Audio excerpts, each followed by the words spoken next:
রাধে রাধে। আজ আমরা খড়দহ শ্যামসুন্দর মন্দিরে ভোগ প্রসাদ পাওয়ার জন্য আমন্ত্রিত হয়েছিলাম। রাধারানীর কৃপায় আজ আমরা অনেক দিন পর ভগবানের প্রসাদ পাচ্ছি। প্রথমেই চলে আসলো খিচুড়ি এবং তার সাথে লাবড়ার তরকারি। ভগবানকে স্মরণ করে খাওয়া শুরু করলাম। তারপরই চলে আসলো অন্ন আর তার সাথে শুক্তো। শুক্তোর সাথে অন্ন কিন্তু সত্যি অসাধারণ একটা কম্বিনেশন। আর ভগবানের প্রসাদ বলে তার স্বাদ আরও দ্বিগুণ। এদিকে আমি শুক্তো শেষ করতে পারিনি, চলে এলো কলাইয়ের ডাল। তার সাথে সাথে চলে এলো মোচার ঘন্ট। একদম গরম গরম খাওয়ার পরিবেশন করা হচ্ছে এবং প্রসাদের যেহেতু কোনো তুলনা হয় না, তাই আমি কোনো রিভিউ দেবো না, কারণ প্রসাদ সবসময় সুন্দর। একটাই অনুরোধ রাখবো, আপনারা প্রসাদ যখন পাবেন অতটাই নেবেন যতটা আপনারা গ্রহণ করতে পারবেন। থালায় নিয়ে নষ্ট করবেন না। আপনার পরে আসা ব্যক্তিটি হয়তো প্রসাদই পাচ্ছে না, আর আপনি থালায় নিয়ে নষ্ট করছেন, তাই একটু বিবেচনা করে গ্রহণ করবেন। তারপরই চলে আসলো ডাল, তার সাথে আলু পোস্ত।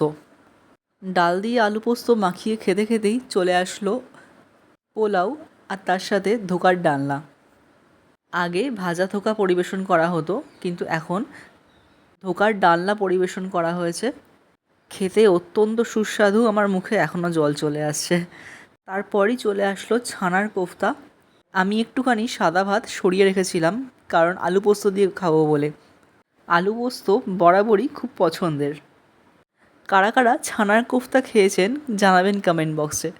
আমরা বাড়িতে বেশ অনেকবার বানানোর চেষ্টা করেছি, কিন্তু প্রসাদের মতো নরম তুলতুলে বাড়িতে কখনোই তৈরি করতে পারিনি।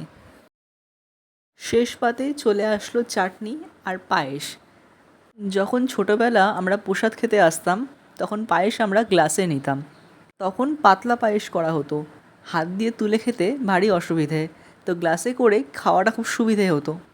কিন্তু প্রসাদের স্বাদ তখন থেকে এখনও অবধি একই রকম রয়ে গেছে। তারপর চাটনি আর মিষ্টি দিয়ে আমরা প্রসাদাম শেষ করলাম। রাধে রাধে।